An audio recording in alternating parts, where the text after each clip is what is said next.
Tumour जो lungs के अंदर होते हैं, ट्यूमर बड़ा ब्रॉड टर्म होता है, it's a very broad perspective. और लंग्स में या बॉडी के किसी भी ऑर्गन में ट्यूमर्स जो हैं कई वैरायटी के हो सकते हैं। बट एंड वो वैरायटी जो है वो डिफाइन करती है वो ट्यूमर का साइज कितना होता है। मोर और लेस कोई भी ट्यूमर जो होता है वो बहुत छोटे से स्टार्ट होता है, इनफैक्ट माइक्रोस्कोपिक लेवल पे स्टार्ट होता है। और उसको जो ट्रीटमेंट हम लोग करते हैं या नहीं करते हैं, पेशेंट्स लेट में आते हैं कि सिम्टम्स नहीं हो पाते हैं, तो उस वजह से वो धीरे धीरे धीरे ग्रो करता रहता है। सो हमने वेरिएशंस बहुत देखे हुए हैं। वी हैव सीन ट्यूमर्स जो कि मुश्किल से 1 सेंटीमीटर का हो, इनफैक्ट उससे कम भी हो। And we have seen tumours which has occupied the whole of the chest cavity also, जो 3-3 किलो के ट्यूमर्स हैं वो तक देखे हुए हैं। तो ये ऑल डिपेंड करता है कि वो ट्यूमर किस वैरायटी का है, क्योंकि जो नॉन कैंसरस ट्यूमर्स होते हैं वो एक्चुअली ज्यादा बड़े हो जाते हैं, क्योंकि उनके सिम्टम्स उतने कम नहीं होते हैं और वो फैलते नहीं है, लोकली बड़े होते जाते हैं। जो कैंसरस ट्यूमर्स होते हैं वो यूजुअली थोड़े छोटे साइज के होते हैं, क्योंकि उनके सिम्टम्स जो हैं रिलेटिवली जल्दी आ जाते हैं। आमतौर पे ट्यूमर्स जो लंग में होते हैं उनके अमूमन तौर पे कोई ज्यादा सिम्टम्स होते नहीं है कॉमनली, बिकॉज यही एक बड़ी प्रॉब्लम है। मेजोरिटी पेशेंट्स जो हैं वो हमारे पास आते हैं कि वो उन्होंने किसी और वजह से एक्सरे कराया, कोई मेडिकल चेकअप हुआ, तो उसमें जो है कोई लंग्स के अंदर जो है चेस्ट एक्सरे में स्पॉट्स दिख जाते हैं, जिसको हम लोग ट्यूमर करते हैं। और फिर उसकी इन्वेस्टिगेशन जब फर्दर की जाती है तो ट्यूमर की डेफिनेशन होती है, जिनमें ट्यूमर्स डिटेक्ट होते हैं बाय वर्च्यू ऑफ कि उन्होंने किसी और चीज के लिए टेस्ट कराया और उससे ट्यूमर डिटेक्ट हो गया। तो इसको हम लोग एसिम्प्टोमेटिक ग्रुप ऑफ पेशेंट्स कहते हैं, जो इंसिडेंटली डिटेक्टेड पेशेंट्स हो गए।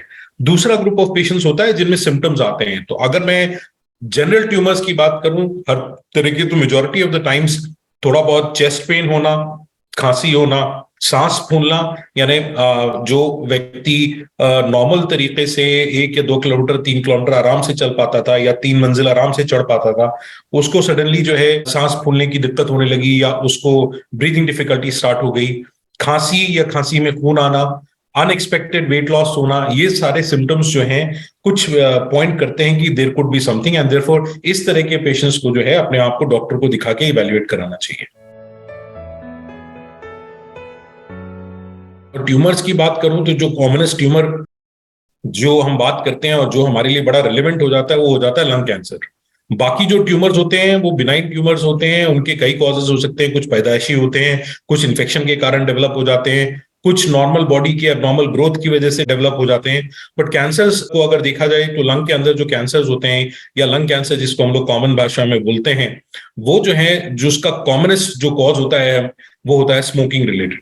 ठीक है, तो तंबाकू का प्रयोग किसी भी तरीके से, चाहे वो स्मोक के माध्यम से हो या तंबाकू अदर फॉर्म्स में, one of the commonest reason होता है लंग कैंसर होने का। तो इसके अलावा और भी रीजन होते हैं। फॉर एग्जाम्पल कुछ लोग जो है ऐसी जगहों पे काम कर रहे होते हैं जहाँ पे कुछ मिनरल्स होते हैं जो सांस के रास्ते से लंग्स में चले जाते हैं।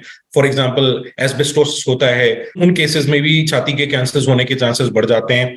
प्लस हमारे वायु में जो प्रदूषण है उसके कारण जो है भी लंग कैंसर जो है होने के चांसेस होते हैं। उसके अलावा कुछ लोगों में जेनेटिक टेंडेंसी होती है, उनकी फैमिली हिस्ट्री होती है, उसमें लंग कैंसर होने के चांसेस होते हैं। तो मोटा मोटा अगर देखा जाए तो अगर इसको 3-4 पार्ट में डिवाइड कर दिया जाए तो एक तो ये है कि वो पैदाइशी ट्यूमर हो सकता है, किसी एबनॉर्मल डेवलपमेंटल एनॉमली जिसको कहते हैं हम लोग, या फिर उसमें इन्फेक्शन के कारण कोई मैस बनना हुआ हो सकता है, या उसके अलावा जो है बिनाइन ट्यूमर्स डेवलप हो जाते हैं, एंड फाइनली कैंसर जिसकी कॉजेज मैंने आपको अभी थोड़ी देर पहले बताई।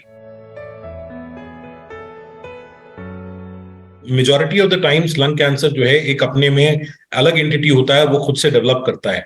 तो ऐसा नहीं होता है कि कोई बिनाइन लीजन रहा हो और या ऐसा बहुत कम होता है कि कोई बिनाइन लीजन रहा हो और वो कैंसर में कन्वर्ट होता है। ऐसे कुछ केसेस होते हैं। फॉर एग्जांपल टीबी की वजह से लंग्स में ना कैविटीज बन जाती हैं, अगर ये लॉन्ग स्टैंडिंग रहती हैं तो इनमें जो है कैंसर होने की संभावना बढ़ जाती है। तो एक तो ये ग्रुप ऑफ पेशेंट्स होते हैं जिनमें टीबी के कारण अगर लंबे समय तक टीबी रही है और उसकी वजह से लंग्स को चोट पहुंची है, आगे चल करके इनमें कैंसर के होने के चांसेस बढ़ जाते हैं। But by and large cancer का डेवलपमेंट जो है वो एक डिनोवो प्रोसेस होता है, जहां पे बॉडी में इंसल्ट होती है because of exposure to carcinogens, जिनको हम कहते हैं दोज प्रोडक्ट्स जो कैंसर को कॉज करते हैं। तो उनका या तो किसी भी फॉर्म में बॉडी का एक्सपोजर जो है वो कॉज करता है लंग कैंसर जैसी बीमारियां। आमतौर पे लोगों को ये लगता है कि अगर छोटा सा ट्यूमर है, और चूंकि इस तरह की सर्जरी हर जगह अवेलेबल नहीं होती है, मेजॉरिटी ऑफ दी सिचुएशंस में लोग सोचते हैं कि साहब क्योंकि एक्सपर्ट डॉक्टर्स अवेलेबल नहीं है जहां पर वो लोग हैं, तो उनको ये सलाह दे दी जाती है या उनको बता दिया जाता है कि छोटा ट्यूमर है, इसको छिड़वाओ मत, अगर आप इसको छिड़वाओगे तो ये और तेजी से बढ़ जाएगा और ये दिक्कत करेगा। ये बिल्कुल गलत कॉन्सेप्ट है, ये बिल्कुल गलत भ्रांति है। इसको हमें हर तरीके से अपोज करना चाहिए, और कोई भी अगर ट्यूमर है बॉडी के अंदर तो उसका वेदर उसको निकालना चाहिए या नहीं निकालना चाहिए, इसका डिसीजन एक एक्सपर्ट चेस्ट का या लंग्स का जो सर्जन है या लंग्स के जो डॉक्टर हैं उनको ही लेना चाहिए। तो ये सारे पेशेंट्स को ऐसे केसेस में ये मान के चलना चाहिए कि हमें ट्यूमर निकलवाना है। अगर ट्यूमर को निकालने की जरूरत नहीं है तो वो ये डॉक्टर डिसाइड कर लेता है। डॉक्टर से मतलब वो डॉक्टर्स जो लंग के स्पेशलिस्ट डॉक्टर्स होते हैं या लंग के स्पेशलिस्ट सर्जन होते हैं। लंग कैंसर के पेशेंट्स जो हैं कुछ कुछ सिम्टम्स जरूर होते हैं, लेकिन उनके सिम्टम्स ऐसे कॉमन होते हैं कि उनको डिफरेंशिएट करना बड़ा मुश्किल होता है। फॉर एग्जांपल, लंग कैंसर का एक बहुत मेजर सिम्टम है परसिस्टेंट कॉफ, खांसी होना जो 2 हफ्ते से ज्यादा परसिस्ट कर रही है, एबनॉर्मल वेट लॉस होना, सांस फूलना। अनफॉर्चुनेटली ये सारे सिम्टम्स जो हैं सीओपीडी के पेशेंट्स, जो पुराने दम्मा के पेशेंट्स हैं, उनमें भी होते हैं। तो लोग उसको आपस में डिफरेंशिएट नहीं कर पाते। तो आमतौर पे जो फर्स्ट इन्वेस्टिगेशंस लोग करते हैं देखने के लिए वो होता है चेस्ट एक्सरे। तो फर्स्ट इन्वेस्टिगेशन यूजुअली जो हम लोग कराते हैं वो होता है एक सीटी स्कैन, जो कि एक खास तरह का दवा डाल के सीटी स्कैन होता है। और उस सीटी स्कैन में फिर जो मास लीजन दिखता है उसके कैरेक्टरिस्टिक्स के बेसिस पे ये रीजनेबल सर्टेनिटी से कहा जा सकता है कि या ये जो ट्यूमर दिख रहा है ये हो सकता है कि कैंसर हो। तो चेस्ट एक्सरे और सीटी स्कैन आमतौर पे सबसे पहली इन्वेस्टिगेशंस होती हैं जिनके बेसिस पे इन ट्यूमर्स को डायग्नोज किया जाता है। कंफर्मेशन किसी भी ट्यूमर का होना बहुत जरूरी है, और उस कंफर्मेशन का तरीका जो होता है डायग्नोसिस का, उसको हम लोग बायोप्सी कहते हैं। कि लोगों में आम तक ये शक रहता है अगर आप बायोप्सी कराएंगे तो ट्यूमर बहुत तेजी से फैल जाएगा और वो बिगड़ जाएगा, लेकिन अनफॉर्चुनेटली ये बहुत गलत है और ये बिल्कुल सही नहीं है। क्योंकि कोई भी ट्यूमर होता है उसकी वैरायटी जानना, उसका एग्जैक्ट टाइप जानना बहुत जरूरी होता है, और उसके लिए आजकल स्पेशलाइज्ड नीडल्स आती हैं जिसके थ्रू एक छोटा सा कोर ऑफ टिश्यू ले लिया जाता है, और उस बायोप्सी से ना ही इंक्रीज ट्यूमर के बढ़ने के चांसेस होते हैं, ना ही ट्यूमर की तेजी से फैलने के चांसेस होते हैं। सो वो बायोप्सी करा के कंफर्म कराना कि ये कैंसर है या नहीं, या किसी वैरायटी का ट्यूमर है, ये बहुत बहुत जरूरी है। और इसीलिए चेस्ट एक्सरे, सीटी स्कैन और उसके बाद बायोप्सी करा करके हम लोग देखते हैं कि कंफर्म करते हैं कि ये कौन सा ट्यूमर है।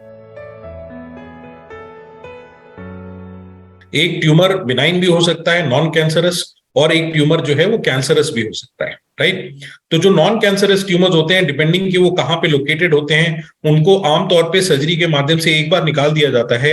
और ऐसे केसेस में जो है ना तो कीमोथेरेपी ना रेडियोथेरेपी की रिक्वायरमेंट होती है आमतौर पे। लेकिन वो ट्यूमर्स जो कैंसर्स होते हैं उनमें डिपेंडिंग वो किस स्टेज के होते हैं, जैसे कि मोटे मोटे अगर मैं बताऊं तो 4 स्टेजेस होती हैं कैंसर्स की।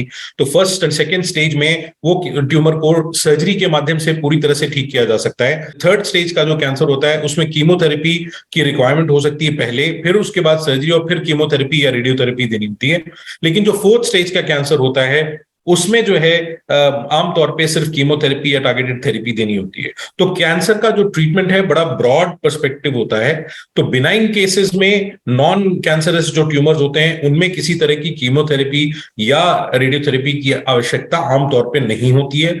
लेकिन जो कैंसरस पेशेंट्स होते हैं, डिपेंडिंग अपॉन वो किस स्टेज के हैं, उसमें कीमोथेरेपी या रेडियोथेरेपी की आवश्यकता डेफिनेटली हो सकती है।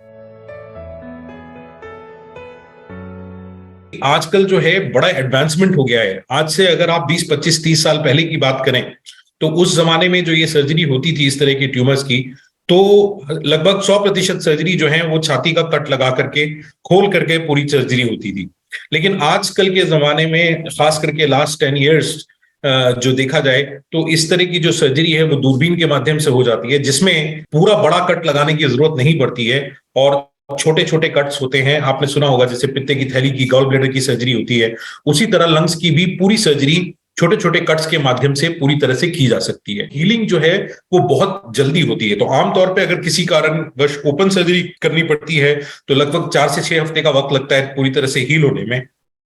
लेकिन अगर वही सर्जरी दूरबीन के माध्यम से पॉसिबल हो पाती है, जिसको हम लोग वैक्स या थोरेकोस्कोपिक सर्जरी कहते हैं, तो इस सिचुएशन में पेशेंट का चलना फिरना, घूमना फिरना वो दूसरे दिन से ही स्टार्ट हो सकता है और लगभग 1 हफ्ते से 10 दिन के अंदर मरीज अपनी नॉर्मल दिनचर्या में आ सकता है। तो लंग्स को निकालने, देखिए लंग्स हमारे पास ऊपर वाले ने 2 लंग्स दिए हुए हैं, दोनों लंग्स के डिविजन होते हैं।